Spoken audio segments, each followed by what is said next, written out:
Praise the Lord. जय मसीह की।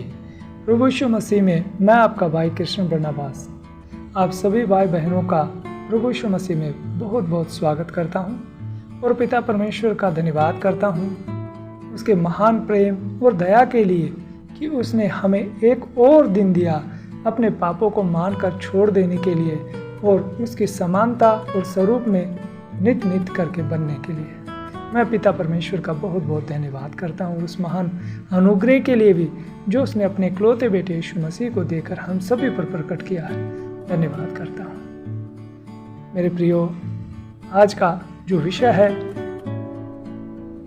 जो परमेश्वर ने मेरे हृदय में रखा है वो है let us check our self, are you in Christ और नॉट। आइए हम अपने आप को जांचें, क्या हम मसीह में हैं या नहीं हैं। तो मेरे प्रियो, आइए हम इस विषय के लिए प्रार्थना करें और परमेश्वर से दुआ करें कि आज के वचन के द्वारा परमेश्वर हमें निरुत्तर करे, उन गलत चीज़ों को जो हमारे जीवन में अभी तक पाई जाती है हमारे जीवनों से निकाल बाहर करे और उन बातों को ग्राफ्ट करे, उन बातों को हमारे जीवन में लागू करे और डाल दे जिससे हम उसके ग्रहण योग्य बन सके और वो फल ला सके जिसके लिए परमेश्वर ने हमें चुना और नियुक्त किया है। आइए हम प्रार्थना करें। हे सर्वशक्तिमान जीवित प्यारे पिता परमेश्वर, खुदा आपके पवित्र चरणों में आते हैं। आपका महान प्रेम, दया और अनुग्रह के लिए आपका धन्यवाद करते हैं। पिता, आज के संदेश को समझने के लिए, आज के वचन का मनन करने के लिए हमें आपकी ज़रूरत है। आपकी पवित्र आत्मा की समझ और शक्ति से हमें भर दीजिए ताकि हम आत्मा में होकर तेरे उन वचनों के रहस्य को सही तरीके से, उस वचन की सही व्याख्या को हम कर सके और समझ सके। प्रिय पिता, मैं सभी मेरे भाई बहनों के लिए दुआ मांगता हूँ जो इस वचन को सुनते हैं, जो देखते हैं। मेरे खुदा उन हर एक के जीवन में आपका पवित्र आत्मा कार्य करे और अपनी आत्मा के द्वारा आप उन्हें निरुत्तर करें। अब्बा पिता, हमारे जीवनों में जो भी गलत बातें पाई जाती हैं, मैं आपका दास सेवक होने के नाते आपसे विनती करता हूँ, हमारे जीवनों से उन गलत चीज़ों को निकाल दीजिए और हमें उन बातों से भर दीजिए जो आवश्यक है आपके वचन की सेवा के लिए। इस छोटी सी प्रार्थना को हमारे उद्धारकर्ता प्रभु यीशु मसीह के नाम में मांगता हूँ। सुने और कबूल करें। आमीन। धन्यवाद पिता, शुक्रिया। 2 कोरिन्थियों 5:17 इस प्रकार से कहता है, यदि कोई मसीह में है तो वह नई सृष्टि है, पुरानी बातें बीत गई हैं, देखो सब बातें नई हो गई हैं। मेरे प्रियो, यहाँ वचन बिल्कुल साफ साफ कहता है, यदि कोई मसीह में है तो वह नई सृष्टि है।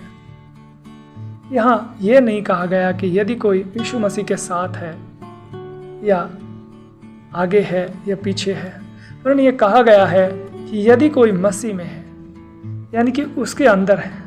परमेश्वर का वचन कहता है, जिस प्रकार परमेश्वर का दास पौलुस कहता है, हमने मसीह यीशु को पहन लिया है। हमने मसीह यीशु को पहन लिया है। हमने प्रभु यीशु मसीह के नाम में बपतिस्मा लिया है। जब हम बपतिस्मा लेते हैं तो हम इसी बात को कहते हैं, हमने यीशु मसीह के नाम में बपतिस्मा लेते हैं। मेरे प्रियो, हम जब तक मसीह के अंदर, प्रभु यीशु मसीह के अंदर नहीं होंगे, तब तक हम उन बातों में नहीं बढ़ सकते और उन कार्य को नहीं कर सकते जिसके लिए परमेश्वर ने हमें नियुक्त किया है। क्योंकि बाहर जब हम परमेश्वर प्रभु यीशु मसीह से दूर होंगे, बाहर होंगे, तो इसका मतलब हम दूर होंगे। लेकिन जब हम उसके अंदर होंगे तभी तो हम उसके स्वरूप में, उसकी समानता में हम बनेंगे और हमारे अंदर इच्छा होगी। क्योंकि परमेश्वर का आत्मा तभी हमारे अंदर काम करेगा कि जब हम अपने आप को उसको सौंपेंगे। मेरे प्रियो, मैं एक एग्जाम्पल देता हूँ। यदि हम एक नया ड्रेस लेकर आए और हम उसे अपने साथ लेकर चलें, तो और फिर उसे साथ लेकर कैसे उसे खोल लें और खोल करके उसे कहें, देखो मैं कैसा लग रहा हूँ, तो देखने वाला क्या कहेगा? क्या वो मुझे कपड़ों के अंदर देखेगा? नहीं देखेगा, क्योंकि वो तो मेरे साथ हैं। वो मेरी शोभा नहीं बढ़ा सकते। जब मैं उसे पहनूंगा तभी वो मेरी शोभा बढ़ाएंगे। इसी प्रकार से जब मैं मसीह यीशु के अंदर होऊंगा तभी हमारी शोभा होगी, क्योंकि मसीह यीशु शोभायमान है। हमारा प्रभु यीशु मसीह पवित्र है, उसके स्वरूप उसकी समानता में हमें बनाया गया है, तभी हम उसकी समानता में उन कार्य को कर पाएंगे जैसा परमेश्वर का वचन कहता है। आत्मिक फलों से भर जाओ, आत्मा के फलों से, यस, आत्मा के फलों से।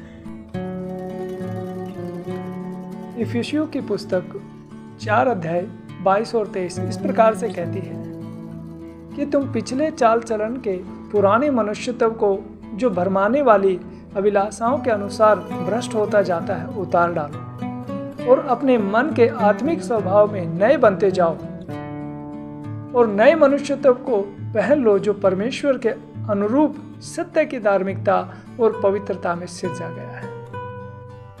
इस कारण झूठ बोलना छोड़कर हर एक अपने पड़ोसी से सच बोले, क्योंकि हम आपस में एक दूसरे के अंग हैं। आमीन।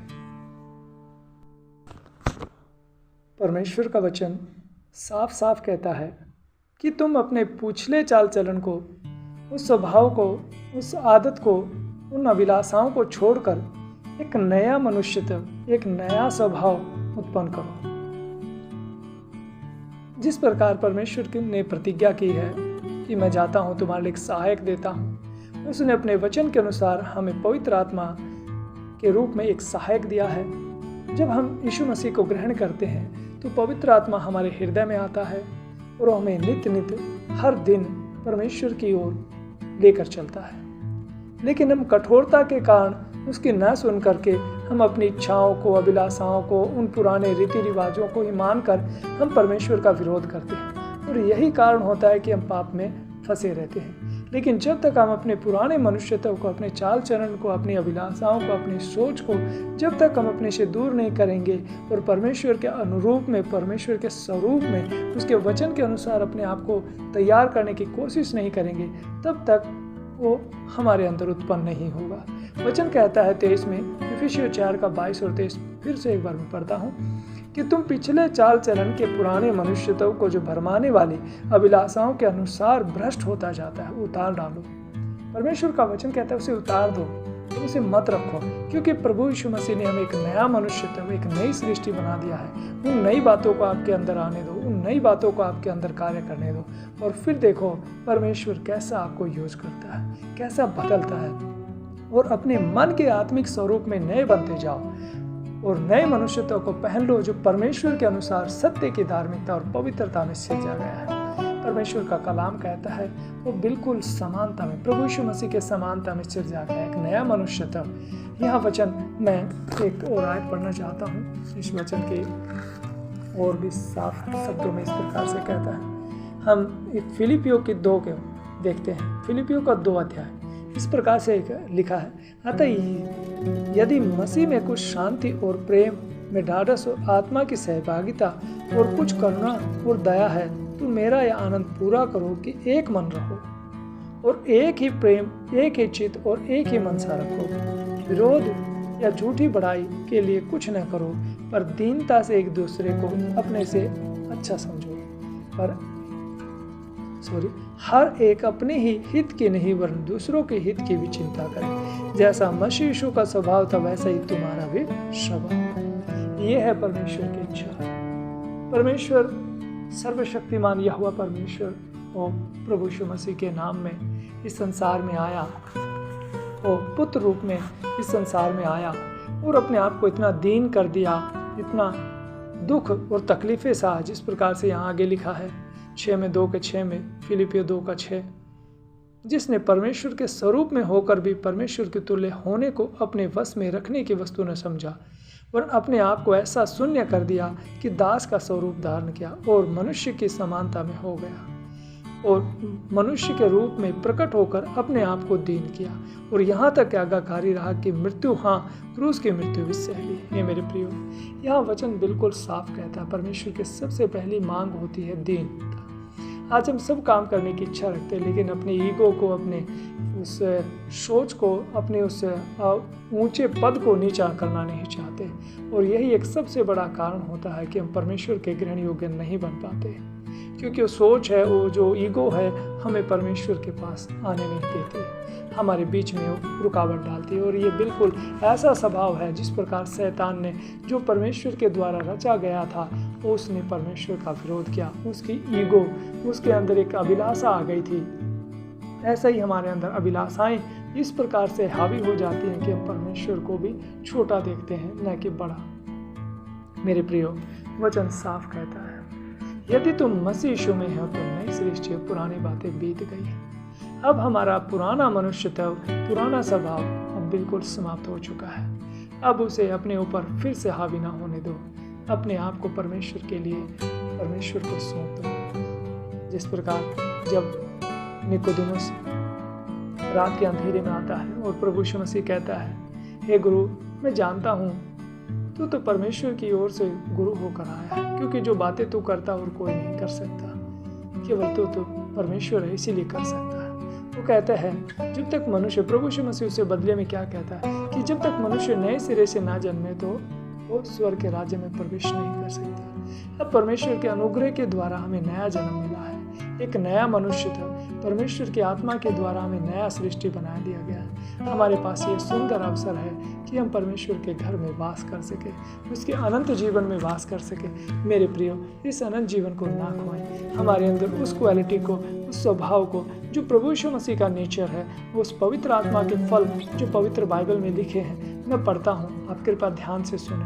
परमेश्वर का वचन कहता है, हम उस स्वभाव को, उस कैरेक्टर को अपनाएं। वो राजा होकर भी अपने आप को इतना दीन कर लिया कि मार सह लिया, वो यहाँ तक कि क्रूस की मृत्यु भी सह लिया। वो सृष्टि का मालिक होने के बावजूद भी उसने देह में आकर के इतने दुख और तकलीफों को सहा।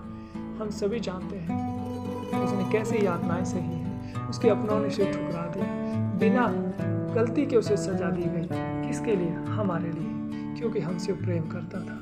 मेरे प्रियो, आज परमेश्वर का वचन कहता है, और परमेश्वर की सबसे पहली मांग यही है कि जो मेरे साथ किया तुम्हारे साथ भी करेंगे, क्योंकि वे संसार के हैं और तुम इस संसार के नहीं हो। परमेश्वर ने हमें इस संसार में से चुन के अलग कर लिया अपने स्वर्ग के राज्य के लिए। तो इसलिए मेरे प्रियो, हमें उदास होने की जरूरत नहीं है, बल्कि ये आशा और ये विश्वास और भी अधिक बढ़ना चाहिए कि हम परमेश्वर के संतान हैं, इसीलिए संसार हमें ग्रहण नहीं करता, इसीलिए हमारा विरोध करता है। और ये नई बात नहीं, हमारे मसीह, हमारे प्रभु के साथ भी उन्होंने ऐसे ही किया था। मेरे प्रियो, आज समाज में हर दिन हम सताव देखते जा रहे, पढ़ते जा रहे। अपने आप को कमज़ोर करना नहीं है, हमें और दृढ़ करना है। परमेश्वर का वचन कहता है कि अगर तुम्हें ताड़ना न दी जाए तो तुम व्यभिचार के संतान हो, क्योंकि हम अपनों को ही ताड़ना देते हैं, सुधारने की कोशिश करते हैं ताकि उनमें कोई गलतियां ना हो। हम दूसरों को, परायों को, जिसे हमारे साथ कोई संबंध नहीं है, हम कैसा भी, किसी भी हाल में हो, कुछ भी करता, हम उसे कुछ नहीं कहते, क्योंकि हमारा नहीं है। मेरे प्रियो, परमेश्वर हमें ताड़ना देता है ताकि हम खरे रहें, ताकि हम साफ रहें, ताकि हम उसके ग्रहण योग्य रहें। जिस प्रकार सुनार जब कुछ सामान बनाता है तो सोने को तपाकर उसे शुद्ध करता है, चांदी को जलाकर उसके अंदर से सारी अशुद्धता को दूर करता है, वैसे ही परमेश्वर अपने वचन के द्वारा हमें ताता है, हमें चेक करता है। तो आज हमारे पास अवसर है उसकी उस जजमेंट, उस चेकिंग के अंदर, उस परमेश्वर के उस दृष्टिकोण में हम फिट बैठे, और जब वो आए तो बड़े आनंद से हमें लेकर के जाए। मेरे प्रियो, मैं रिपीट करता हूँ, आत्मिक फलों को सबसे पहले प्रेम, परमेश्वर का धन्यवाद। परमेश्वर की सबसे पहली मांग जो हमारे जीवन में परमेश्वर देखना चाहता है वो है प्रेम। आत्मिक फलों में सबसे पहली परमेश्वर की मांग है प्रेम, नम्रता, धीरज, संयम, कृपा, भलाई, विश्वास। मेरे प्रियो, परमेश्वर की यही मांग है। अगर हमारे जीवन में ये बातें हैं, ये आत्मिक फल हैं, तो मैं विश्वास करता हूँ और हम सच में मसीह हैं। अगर नहीं है तो हम प्रभु यीशु मसीह के साथ में हो सकते हैं, आगे हो सकते हैं, पीछे हो सकते हैं, लेकिन हम उसके अंदर नहीं हैं, तो परमेश्वर हमें छोड़ देगा। क्योंकि वचन कहता है हम प्रभु यीशु मसीह की देह हैं, और देह साथ में नहीं होती, देह आगे नहीं होती, पीछे नहीं होती, दाएं नहीं होती, बाएं नहीं होती, वरन वो तो उसके अंदर होती है। प्रभु यीशु मसीह हमारा सिर है, प्रभु यीशु मसीह हमारी उस देह का सिर है और हम उसकी देह हैं। हम अनेक अलग अंग हो सकते हैं, हम अलग अलग काम के लिए परमेश्वर ने चुनेगा, अलग अलग सामर्थ्य के साथ हमें परमेश्वर ने अभिषेक किया है, लेकिन हमारा एक ही मूल उद्देश्य है, वो है परमेश्वर का वचन इस संसार भर में फैलाना।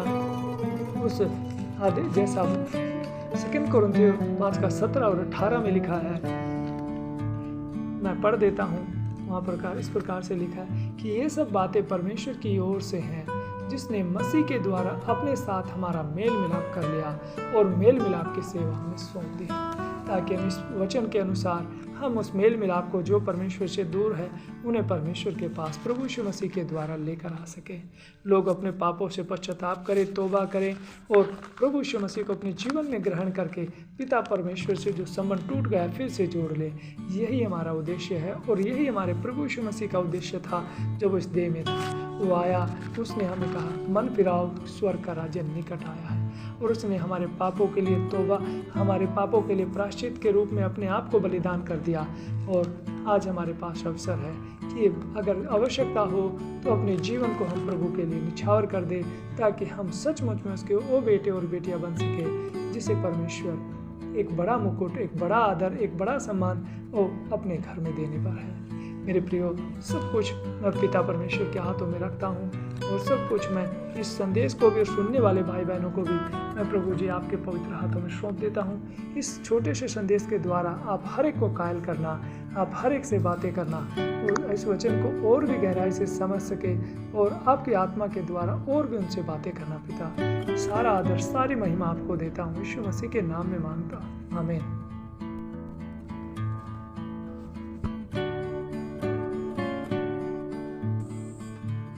जय मसीह की।